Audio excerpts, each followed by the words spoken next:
This week on Myths and Legends, we're finishing up our current run of King Arthur episodes. We'll learn that Lancelot's idea of stealth is just galloping, but a little quieter, and that if you come at the king, you best not miss. Or do. You're actually probably okay either way. The creature this time is a tiny cat in a top hat, who just wants to cover you in burning hot coals.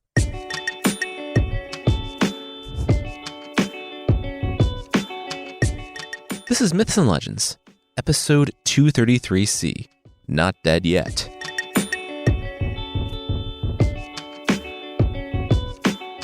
This is a podcast where we tell stories from mythology and folklore. Some are incredibly popular stories you might think you know, but with surprising origins. Others are stories that might be new to you, but are definitely worth a listen. Previously on the podcast, we met Lancelot, again, as he joined the Round Table and started off on his adventures. He ended up toppling the evil Dolorous Guard, but just as he did, their leader got away, prompting a quest by Lancelot to go find him. This was such a big deal in the Arthurian world that word will immediately spread to Camelot, prompting a visit from King Arthur himself.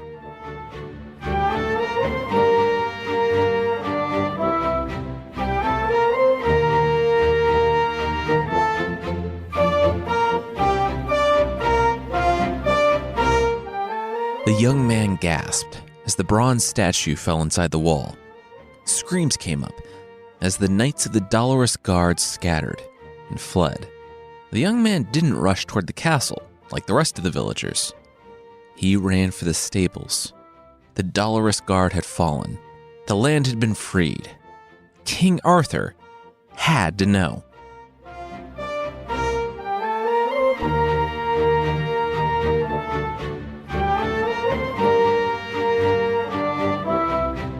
"Do you know who I am?" Gawain yelled out to the servant above the gate. "Of course I do," the man yelled back. "Okay, well, can I come in?" the greatest knight in the world replied. "Still no," the servant said, before dropping from view and descending some steps. Or just doing that thing where you pretend like you do that before coming back up.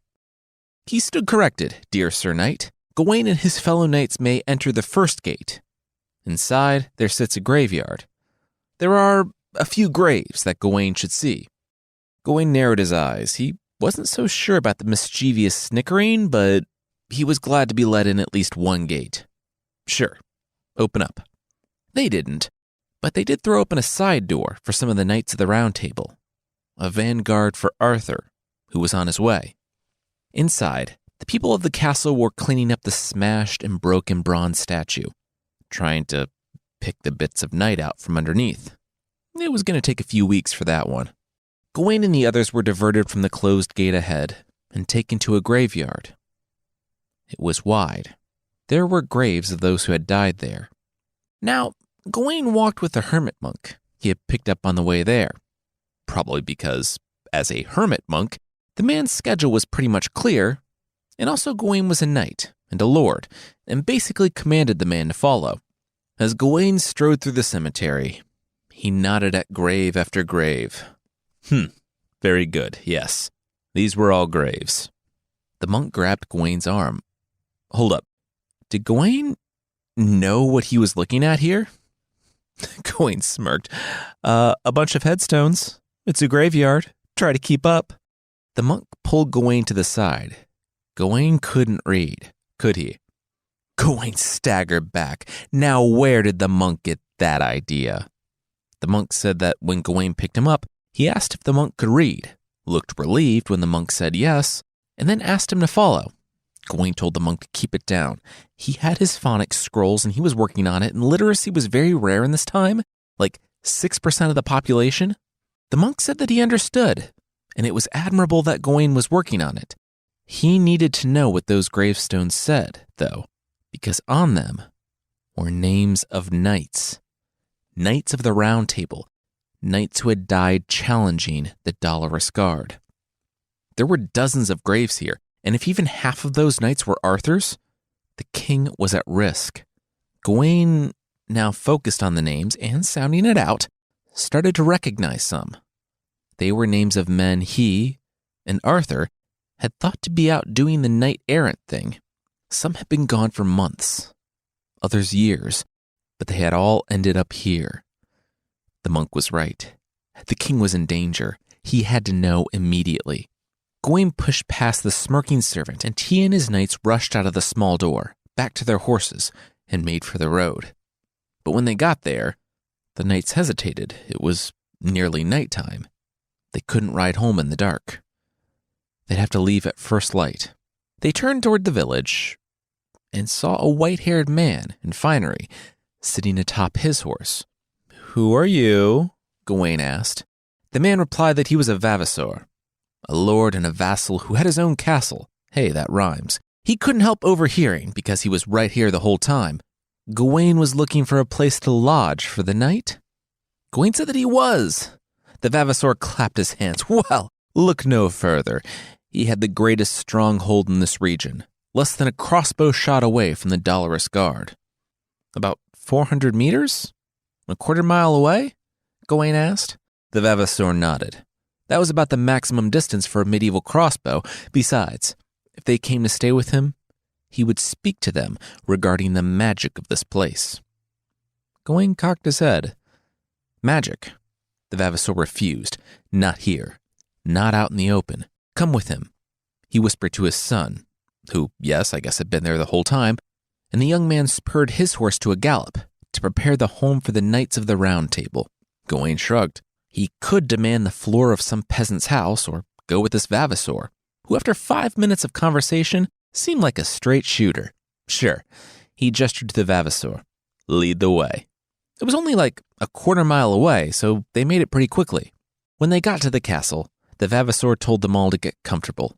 He had the stable hands ready to take their horses to his surprisingly full stables, pages to help them out of their armor, and about 30 men with crossbows ready to murder them as soon as they all entered into the great room on the second floor. Wait, what? Gawain said, confused. This wasn't hospitable at all. He reached for his sword, but it was gone, because he had left it downstairs, after he trusted someone he talked to for 5 minutes on the road. He was about to tell everyone to stand down when one of his knights, Gallant, yelled out and charged the armed and armored knights with his fists. They sliced out at his legs, and after they finished subduing him with their boots, Gawain only nodded and threw up his hands. He and the rest of the Knights of the Round Table who had come with him were prisoners of the Dolorous Dungeon, which, for some reason, stood a quarter mile away from the Dolorous Guard.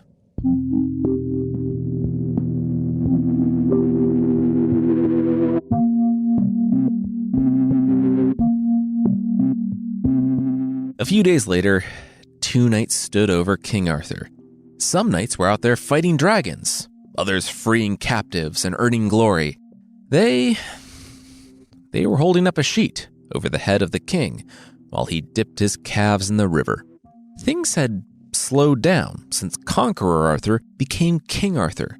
Join the Round Table, they said. Go on adventures, they said. Their only adventure as Arthur's personal guard was to watch the king dip his sweaty feet and varicose-veined calves in the water so he could cool off on his trip to the castle of the Dolorous Guard. "Sir Knight, what be your name?" a voice yelled out from the other side of the river. All 3 men looked up to see a white-haired knight on his horse, lance out. I'm not a knight," Arthur said. "I'm King Arthur. See the crown? Hey, where's my crown?" The knight beside him lowered the sheet and whispered into his ear. Arthur nodded.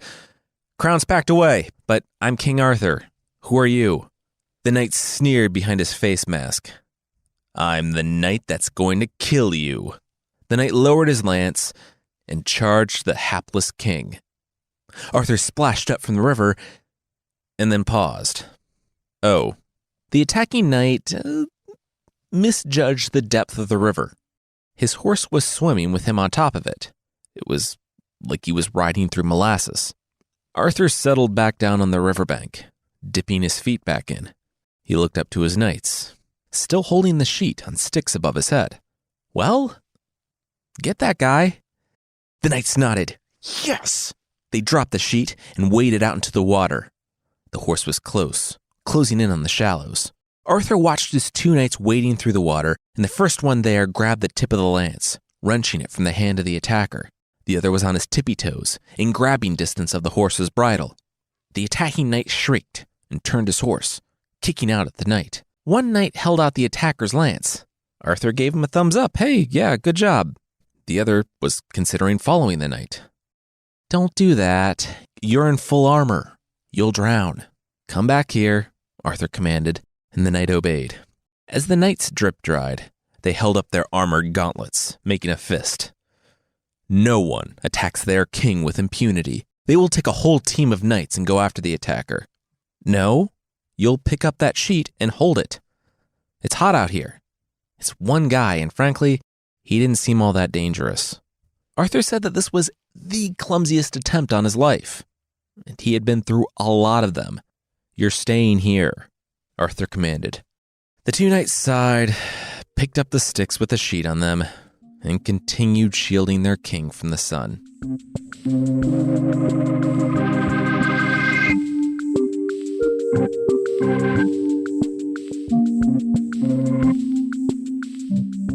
Two days later, King Arthur stood on Castle Rock, before the gates of the Dolorous Guard, a place where even he wouldn't have dared to approach a week ago. There had been an alleged change in management, but that didn't keep them from keeping him out.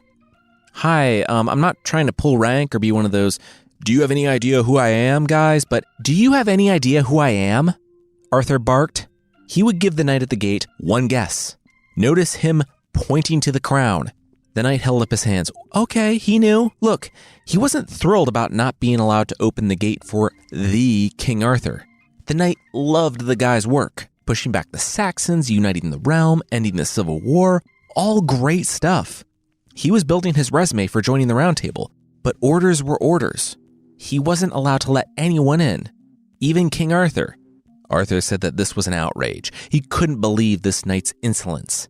He had half a mind to lay siege to this stronghold.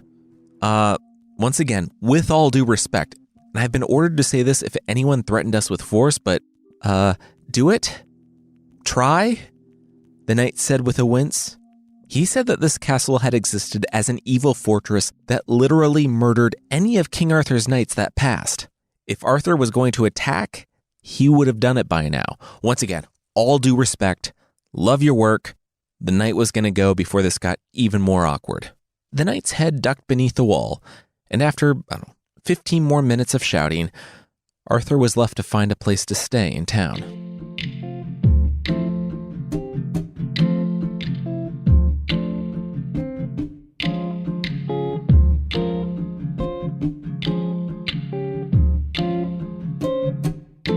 Well, he got away, Lancelot said upon his return. Several days later, he had taken a horse and scoured the land for the leader of the Dolorous Guard, who had fled the moment Lancelot took over the castle.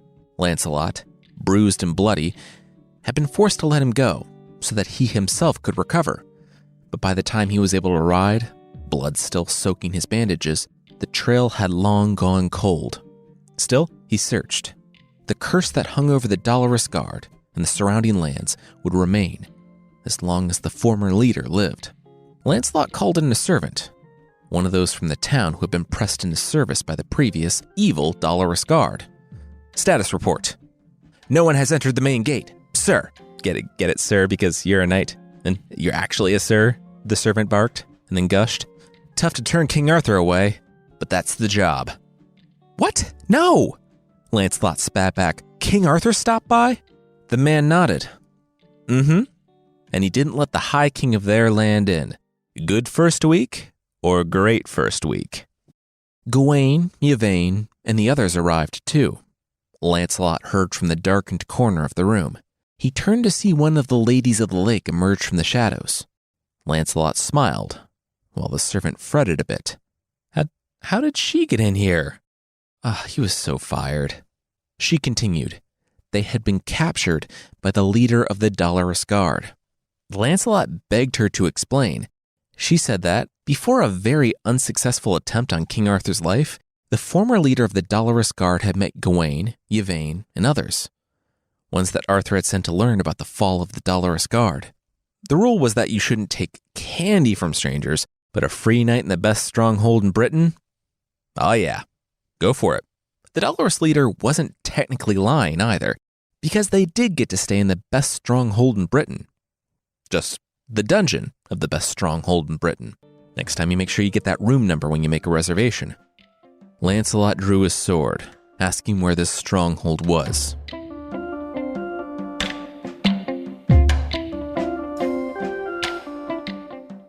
Wait, seriously? A quarter mile away? How did I not find that already?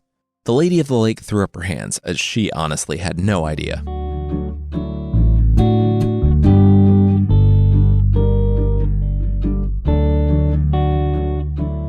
We'll see Lancelot learn the fantasy-themed and definitely not at all still commonplace name of the captain of the Dolorous Guard, but that will be right after this.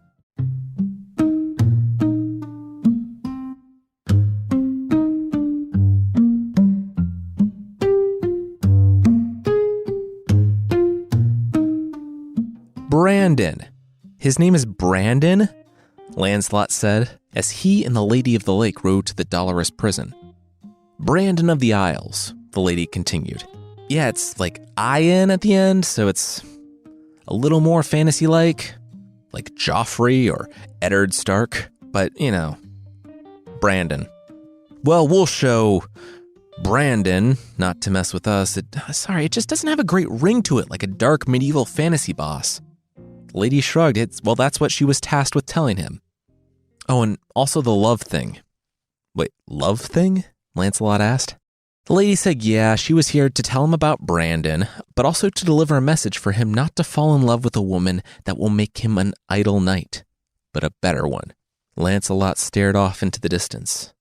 Well, his adoptive mom didn't need to worry about that.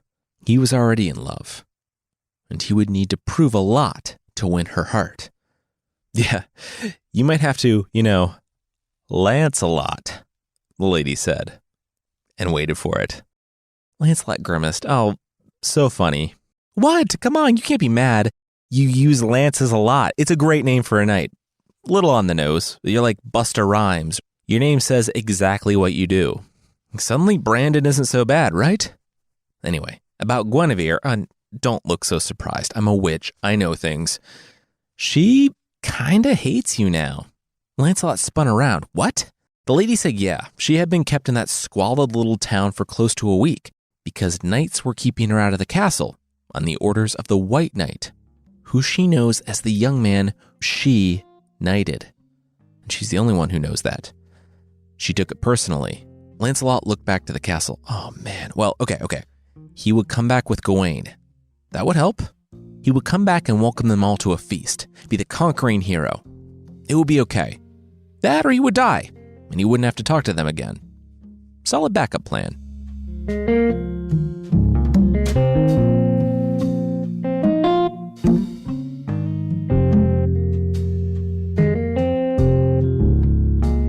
Why does my brother Kay have a broken lance in his thigh? King Arthur asked. The two knights who had dragged him back looked at each other and shrugged. They found him out in a field, about a quarter mile away. He had obviously been in some sort of duel, and it did not go well. Arthur shook his head, kicked a stool, and smashed a clay pot, all of which belonged to the peasant family that had so graciously given up their home for the king to stay in, not at all under duress. Arthur sighed. Get him to the infirmary tent. Elsewhere in the night, Lancelot, the winner of the fight that had just taken place against Kay, rode into a clearing. The fight had been over Brandon, the leader of the Dolorous prison, because, well, Lancelot got him. It had truly been a lucky break. After the Lady of the Lake peeled off to go back to the Dolorous Guard, Lancelot had chanced upon a hermit who lived in the woods. He had once been a knight, but turned to the cloth when 7 of his kids died in one day. The text doesn't say how, but that would definitely prompt a life change. The guy didn't like all the Dolorous stuff going on in the area, and he hated that Brandon was still at large and that the curse on this land persisted. But he did give Lancelot some key details. Lancelot learned that there were 150 enemy knights in the Dolorous prison. The hermit led Lancelot to the gate, where the knight waited until nightfall to make the attack. Now, you might be thinking that Lancelot would go in stealth. 150 knights? He can't face that head on. And he did go stealth, but in a very unstealthy way. His plan was to ride his horse up, stalking along the edge of the wall. When he arrived at 2 guards watching the gate, he charged. He trampled one and stabbed the other through the shoulder. This wasn't the Dolorous Guard's A-team, because not only did they not raise an alarm, but the most important of them, Brandon, their leader, had been just right outside the wall, talking to the 2 guards that got trampled and stabbed. He surrendered immediately, because I'm starting to think that he's not all that great at this, and Lancelot, knowing who he was, made a deal. He would take Brandon captive, and, in exchange, Brandon wouldn't have Gawain and 22 other knights executed, as executing the hostages was the standard operating procedure of the Dolorous prison. Lancelot glanced nervously up at the walls, gagged and hog-tied Brandon, and took him to the hermit. On the way to the hermitage, he ran into Kay, Arthur's brother and seneschal, who had been out following up on some leads. He recognized Brandon as the guy who made the clumsy, watery attempt on Arthur's life a few days ago and demanded the prisoner. Lancelot said he gave his word to Brandon, and they got in a short scuffle, which ended with Kay completely laid out on the ground. Lancelot checked to make sure that he wouldn't die and dragged him to where a patrol would find him, and then he sped off toward the hermitage.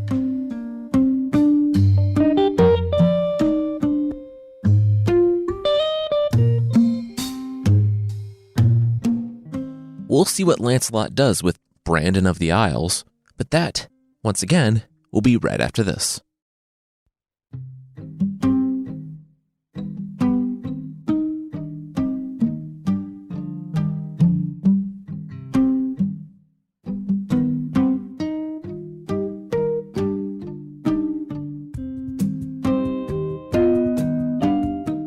I need you to hold him here for like a day or so, Lancelot explained to the hermit. Then Lancelot would set him free. If he gives you any guff, just pop him in the jaw with the business end of your staff here. The hermit said first, he was a man of God. Lancelot shrugged. He didn't actually have to, just threaten it. I heard that, Brandon said. Lancelot exhaled and held out a hand. Could he borrow that staff? The hermit handed him the staff. Thanks. After a short demonstration of what the hermit could do, the hermit interrupted. This man was the former lord of the Dolorous Guard. As long as he lived, this land would be cursed. Lancelot gripped his hair, his face equal parts shocked and bemused. What? Now the hermit wanted to kill the guy? Pump the brakes, Punisher. Lancelot promised him his life. The hermit held up his hands. Whoa.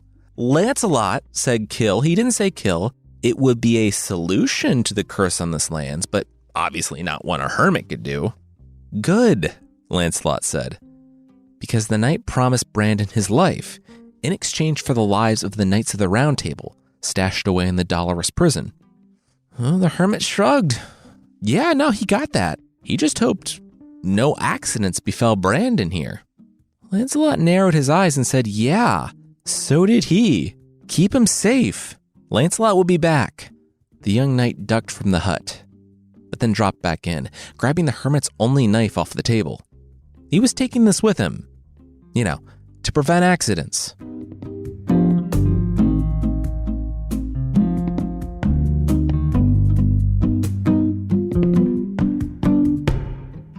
It's happening, someone said, sprinting to the king. The messenger had run so quickly from the castle walls to the king, who was once again dipping his calves in the river, that by the time he got there, he couldn't even speak. It was a good minute or two, with Arthur rubbing his forehead in frustration, until the messenger managed to spit out that it was happening. He just received word. The castle of the Dolorous Guard was going to open up. Arthur jumped from the river and ran as dignified as he could, a tasteful speed walk, up to the gate. Oh, sorry, no, not for you, the knight above the gate said, wincing. He was commanded to open the gate for no one but Sir Kay. Kay, Arthur said. But Kay was beaten so badly the night before that he was barely mobile. Coming up to the gate, even in a litter, a cart, would be extremely painful and humiliating for him. He couldn't even put pants on right now. On the other side of the gate, hidden, Lancelot laughed and gave a thumbs up to the knight, nodding. The knight looked back to the king and just shrugged. Those were the rules.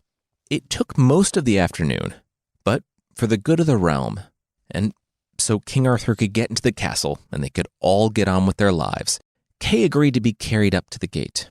Of course, he was screaming the entire time, but when he made it up there, the chains rattled and the oak creaked, and Kay, Arthur, Guinevere, and others were finally allowed into the castle of the Dolorous Guard. And inside, they found weeping. Everyone, from servant to knight, was wailing at the top of their lungs. Arthur was confused as he walked around the place, trying to get any manner of answers from anyone, but no one was talking, only weeping loudly. This is weirdly in the original, and I have no explanation for it. It seems, after the initial misunderstanding where Arthur was kept out of the castle, Lancelot just decided to dig in. He ordered everyone in the castle to weep, to mess with Arthur, so Arthur wouldn't learn anything about the place until Lancelot wanted him to. Arthur was one of the first people to enter, and as such, caught Lancelot as he was leaving. He only saw glimpses of the knight and his white armor as the young man put on his helmet, and Arthur didn't recognize him. He was a sworn knight of Arthur's realm, but he was also the new guy who was in Camelot for all of, 30 hours before leaving on his first adventure. Arthur stopped Lancelot because Lancelot was the only knight who wasn't doubled over, weeping. He demanded answers. But Lancelot asked if he would like his knights instead. Arthur pointed to the graveyard. They were all dead. The armor shook back and forth. Barely any of them, in fact. The knight was going to rescue them, but he had to leave now. Arthur gritted his teeth. Okay, go. Lancelot took a glance at the people following the king. At the king's wife, Guinevere. She noticed Lancelot looking at her. Lancelot, for all of his will and planning and strength, could barely tear himself away from that spot. When he did, he didn't dare look back at the queen, who was watching him leave. He knew that if he saw her again, he wouldn't be able to leave her. Do you, know that guy? Arthur asked. Guinevere didn't respond. She was too caught up in watching Lancelot ride off into the fading light of the afternoon.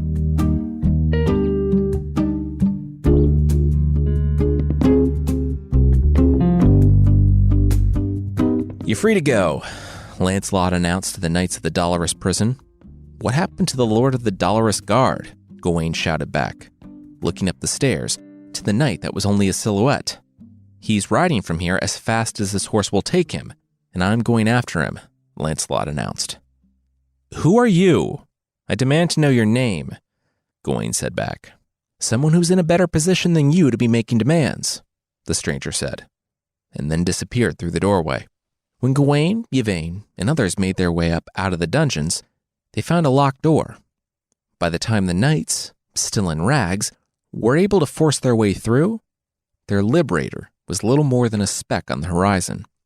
The remnant of the Dolorous Guard had surrendered when their leader was brought to the front gate with a sword to his neck, and they followed him into exile. So Gawain left a garrison there to hold the castle and returned to the castle of the Dolorous Guard to see his king.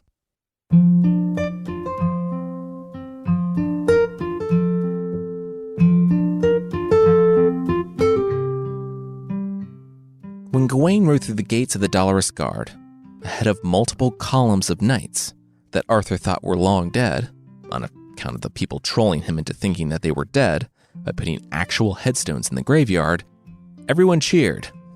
Well, almost everyone.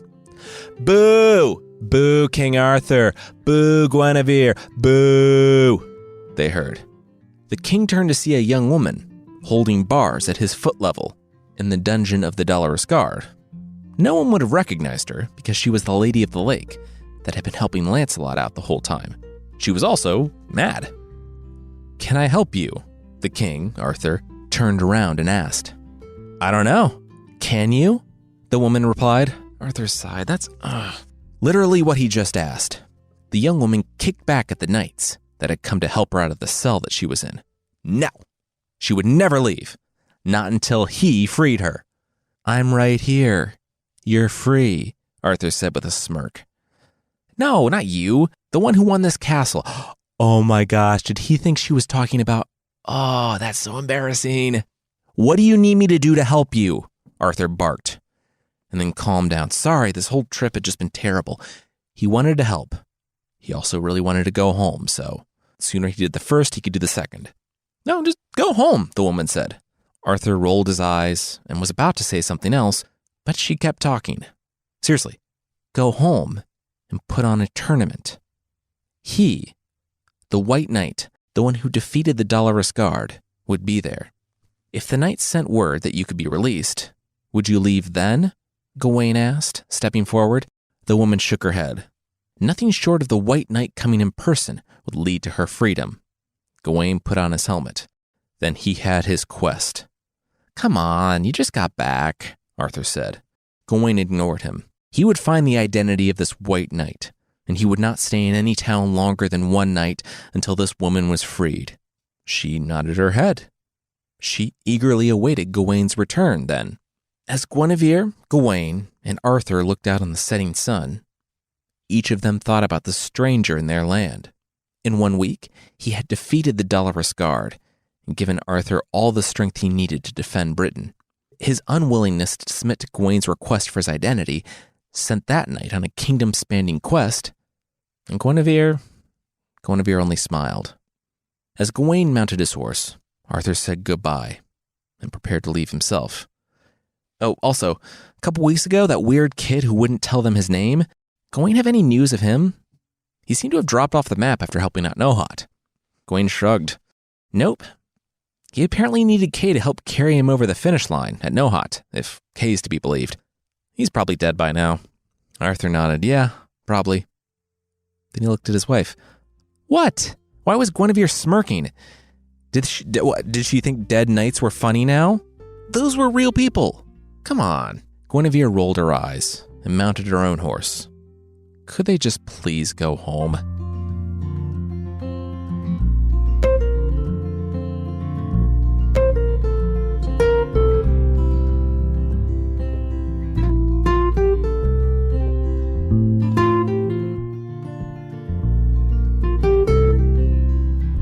That's where we'll leave things this time. Lancelot is out tying up loose ends. Gawain is searching for Lancelot. Guinevere's processing some powerful new feelings. And Arthur, with all of his tired dad energy, just wants to get home after a very rough vacation. Now that we're back on track with the Arthurian legends, we'll be hitting the high notes. Next up, evil doppelganger Guinevere. But that won't be next week. Next week, we're back in Scandinavian folklore for a story of a troll mob boss and a prophetic merman.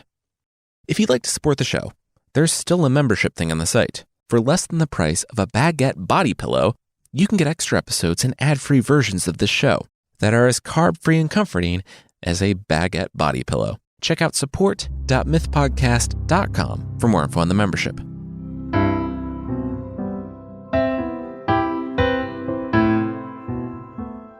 The creature this time is the Yech from India. The Yech, Y-E-C-H, is a little gentleman cat who wears a white hat. Just adorable. Like many creatures of the week, and normal cats, the Yech likes to get into stuff he shouldn't and cause mischief. People generally ignore the creature, I guess, thinking that its pranks are too innocuous to trouble themselves over. But if you want a mandatory friend for life, well, the Yech can be that for you. I mean, it is a friend that's always plotting against you for their freedom, as all good friends do, so there's that. If you are somehow able to sneak up on the Yech and steal their white hat, the cat will become your servant for as long as you're able to maintain possession of the hat, which, I don't know. I don't need that kind of stress in my life. Making the creature serve you is really kind of a mixed bag, though, because while it can go rob people and pile gold in your house, as it apparently did for one family, you pretty much have to keep track of that hat for the rest of your life, because once again, like he did for one family, the cat stole back the gold he stole for the family, and then some, the instant he was freed. You can keep the hat safe, though, Because while this cat can shapeshift and, according to one source, actually move mountains, it can't lift even the fragments of a millstone. And I know those are so common now that you won't have any problem finding one. And if you put the hat underneath it, that is the only way you can keep the hat safe. I think the whole thing will just turn you and your family members or roommates into paranoid wrecks, though. Because, what's someone gonna do if the cat shows up in your form, asking them to go to your room and get that tiny hat out from under the chunk of rock? You'll always need to be on your guard from someone who can take the form of anyone you know. I'm not sure why people think it's harmless either, because one of its pranks is taking the form of someone a person knows and waking that person up and asking for their kangri, or their fire pot full of hot coals. The cat will return the kindness by emptying out the hot coals on the giver. The only way to thwart this prank? Empty out the coals on him first. And I guess just hope it's not a family member or a roommate. If you do that, he'll scream all manner of curses and chase after you.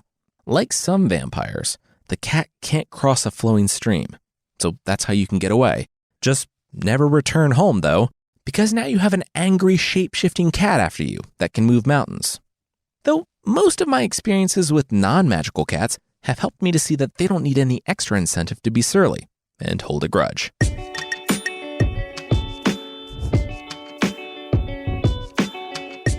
That's it for this week. Myths and Legends is by Jason and Carissa Weiser. Our theme song is by Broke for Free, and the Creature of the Week music is by Steve Combs. There are links to even more music in the show notes. Thank you so much for listening, and we'll see you next time.